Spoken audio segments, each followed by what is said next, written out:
Oman തീരത്ത് വലിയൊരു പാരിസ്ഥിതിക ദുരന്തത്തിന് കളമൊരുങ്ങുന്നുവെന്ന ആശങ്കാജനകമായ വാർത്തയാണ് പുറത്തുവരുന്നത്.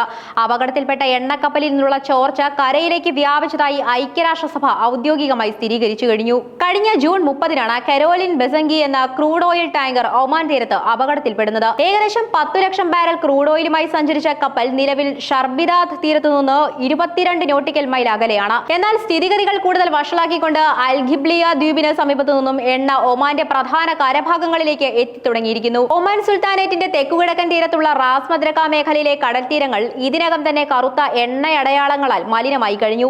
പരിസ്ഥിതി മന്ത്രാലയത്തിന്റെ കണക്കുകൂട്ടൽ അനുസരിച്ച് ഏകദേശം 390 ചതുരശ്ര കിലോമീറ്റർ പ്രദേശത്താണ് ചോർച്ച ബാധിച്ചിട്ടുള്ളത്. അപൂർവ ഇനം കടലാമകൾ ഉൾപ്പെടെയുള്ള സമുദ്രജീവികളെ സംരക്ഷിക്കുന്നതിനായി കഴിഞ്ഞ വർഷം പ്രത്യേക സമുദ്ര സംരക്ഷണ മേഖലയായി പ്രഖ്യാപിച്ച ഹെലാനിയാത്ത് ദ്വീപ സമൂഹങ്ങൾക്ക് സമീപമാണ് ഈ ദുരന്തം. ശക്തമായ മൺസൂൺ കാറ്റ് രക്ഷാപ്രവർത്തനങ്ങൾക്ക് വലിയ തിരിച്ചടിയാകുന്നുണ്ടെന്ന് ഇന്റർനാഷണൽ മാരിടൈം ഓർഗനൈസേഷൻ മുന്നറിയിപ്പ് നൽകുന്നു. പാശ്ചാത്യ ഉപരോധങ്ങൾ മറികടക്കാൻ റഷ്യ ഉപയോഗിക്കുന്ന ഷാഡോ ഫ്ലീറ്റ് വിഭാഗത്തിൽപ്പെട്ട പഴക്കം ചെന്ന കപ്പലാണിതെന്നാണ് നിഗമനം. യമൻ തീരത്ത് വെച്ച് കപ്പലിലുണ്ടായ സ്ഫോടനമാണ് അപകടത്തിലേക്ക് നയിച്ചതെന്നാണ് ബ്രിട്ടീഷ് മാരിടൈം സെക്യൂരിറ്റി കമ്പനിയായ വോങ്ഗാർഡ് വ്യക്തമാക്കുന്നത്. ദുരന്തത്തിന്റെ വ്യാപ്തി ലഘൂകരിക്കാൻ ഒമാൻ ഭരണകൂടവും അന്താരാഷ്ട്ര ഏജൻസികളും ചേർന്ന് ഊർജിതമായ ശ്രമങ്ങൾ തുടരുകയാണ്. ഐക്യരാഷ്ട്രസഭയുടെ കണക്കുകൾ പ്രകാരം എണ്ണച്ചോർച്ച ബാധിച്ച പ്രദേശം തുടക്കത്തിൽ 390 ചതുരശ്ര കിലോമീറ്റർ ആണെന്ന് കരുതിയിരുന്നെങ്കിലും ഉപഗ്രഹ ചിത്രങ്ങളുടെ പുതിയ വിശകലനങ്ങൾ സൂചിപ്പിക്കുന്നത് ചോർച്ച 2000 ചതുരശ്ര കിലോമീറ്ററിലധികം പ്രദേശങ്ങളെ ബാധിച്ചിട്ടുണ്ടെന്നാണ്.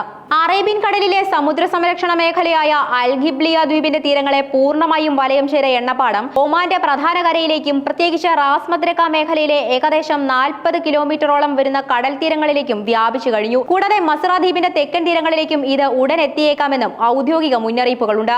പാശ്ചാത്യ രാജ്യങ്ങളുടെ കടുത്ത ഉപരോധങ്ങൾ ഉള്ളതിനാൽ അന്താരാഷ്ട്ര തലത്തിൽ അംഗീകൃതമായ യാതൊരുവിധ പ്രധാന ഇൻഷുറൻസും ഈ കപ്പലിനില്ല.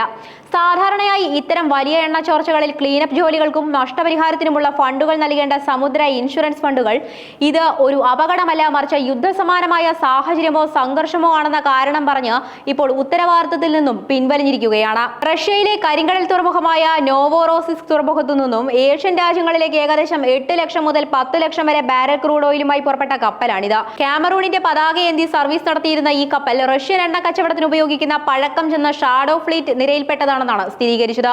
ഈ മേഖലയിലുള്ള അപൂർവ ഇനം സമുദ്രജീവികളായ അറേബ്യൻ സീ ഹസ്ബാക് തിമിംഗലങ്ങൾ, കടലാമകൾ, പെട്രൽ തുടങ്ങിയ വംശനാശ ഭീഷണി നേരിടുന്ന ജീവികളുടെ ആവാസ വ്യവസ്ഥയാണ് ഈ എണ്ണ ചോർച്ചയിലൂടെ പൂർണ്ണമായും തകിടം മറിഞ്ഞിരിക്കുന്നത്.